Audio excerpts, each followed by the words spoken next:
Dans le dos, vite, vite, vite, vite, en place. C'est bon, vous êtes dans le terrain, serre-toi, serre-toi, serre-toi, serrez-vous de moi, serrez-vous de moi. Allez.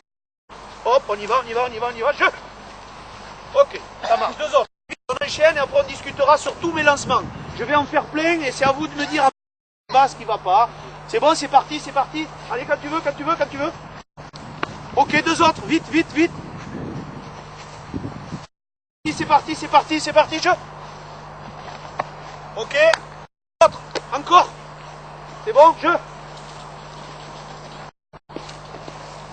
Ok, 2 autres.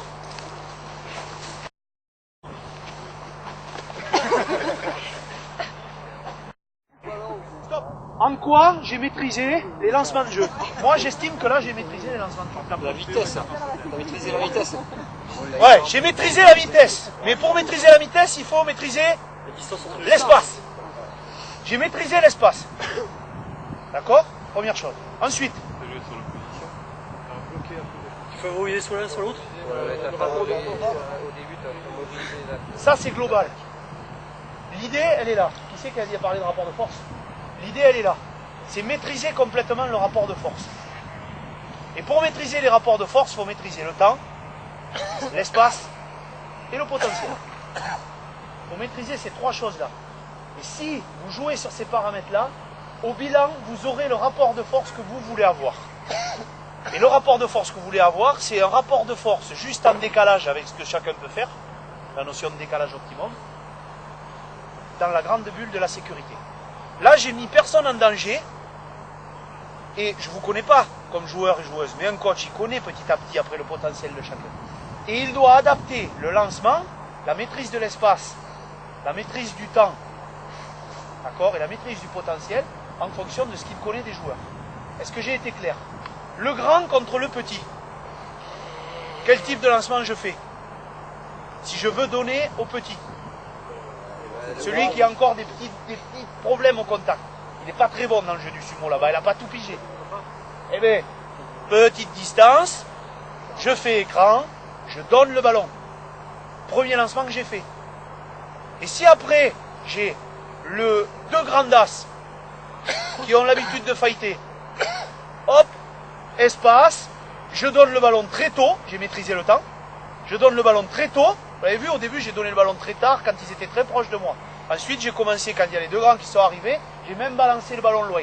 Donc là j'ai maîtrisé l'espace qu'ils avaient, le temps, parce que je l'ai donné très tôt, tôt ou tard, en fonction de ce qu'ils savent faire, et en fonction de moi, là je ne vous connais pas, mais ce que je connais du potentiel de l'individu, j'ai plus ou moins joué encore obstacle, donné tôt, donné tard et tout ça. De la façon dont vous donnez le ballon, de l'injection du ballon, et quand vous maîtrisez ça, vous pouvez faire jouer n'importe qui contre n'importe qui en décalage optimum. En décalage optimum. Parce que ce qu'on entend, vous l'entendez dans les formations, je ne peux pas faire jouer lui contre lui. Si tu peux, si tu trouves des artifices, si tu es bon dans le lancement du jeu, tu peux le faire. Oui, mais lui, il ne va jamais progresser. Si tu peux, si tu le mets dans une situation qui lui va bien à lui, à toi de te démerder dans ton lancement pour maîtriser le temps, l'espace, donc le rapport de force. D'accord? Ça veut dire que l'hétérogénéité, c'est pas un souci. Tout le monde abandonne et dit on fait des groupes de niveau, comme ça j'ai pas de problème de sécurité. Non, non, non. C'est peut-être même dans les groupes de niveau que tu as des problèmes de sécurité. C'est dans l'hétérogénéité que la sécurité se construit, à condition que toi tu maîtrises les choses. Ça marche? Donc il faut l'adapter cet espace-là. C'est pas parce que tu fais du petit, si tu maîtrises pas ton lancement après de jeu derrière, c'est comme si tu n'avais rien fait. Et tu peux mettre du très grand, là les 1 contre 1, on aurait pu les faire sur tout le terrain. Je ne vous aurais pas mis en danger si j'avais maîtrisé juste le lancement. D'accord? Voilà. C'était un petit peu les 2 idées sur les premiers exercices. Ce qu'on voulait vous démontrer, c'est que il y a toutes les attitudes, action-réaction, arrêtez d'opposer le fort au fort. À un moment donné, il faut trouver des solutions. Et tiens, je fais la boucle avec ce que je viens de vous dire là. L'hétérogénéité, c'est souvent les petits tout qui vous trouvent les solutions. Regarde ce qu'il a dit. Il a dit il était plus fort que moi dans l'axe, j'ai trouvé une autre solution. Mais c'est le petit tout qui te le trouve, ça c'est très bien, ça c'est bon. Pourquoi t'as fait ça? Comment t'as fait ça? Ah, c'est bien. Intéressant comme solution. Voilà. Observez ça. Et dernière idée, ce n'est pas qu'une question de posture, la sécurité, c'est essentiellement la maîtrise par le coach dans les entraînements, parce qu'on a parlé de la compétition, mais la sécurité doit se gérer à l'entraînement, dans les situations de travail, il y en a bien plus que de situations de compétition dans l'année. D'accord? Et c'est dans ces exercices-là, on peut proposer des exercices de contact, de combat, sans problème, en gérant l'hétérogénéité du groupe, en faisant jouer le grand costaud face au petit rapide, ou au petit tout bout.